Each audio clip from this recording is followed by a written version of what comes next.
I'm here at the University of Oxford for the Political Studies Association conference, and I've sat down with Laura Serra to talk about votes at 16. So people might have heard that there's been a change to the voting age. What exactly is going on? The government is currently debating this big reform called the Representation of the People's Bill, and the biggest flagship change is around lowering the voting age from 18 to 16.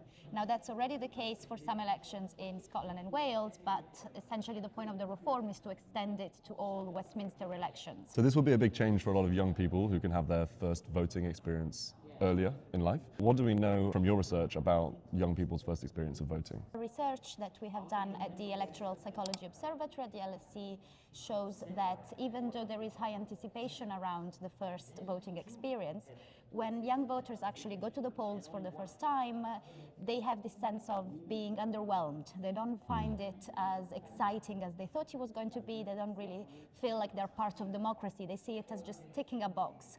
And that's because the societal recognition around the first vote is not really there. You know, they're told you must vote, but then once they've done it, nothing happens. That's it. What can be done about that, and why does it matter? We have partnered with the Elections Authority in Los Angeles as part of the last presidential election to establish a First-Time Voters Day, where certain vote centers were only available to first-time voters. They arrive and there would be an information desk to help them through the process, explaining them, what they have to do. Also gadgets to celebrate, the fact that they had voted for the first time, like little pins and stickers.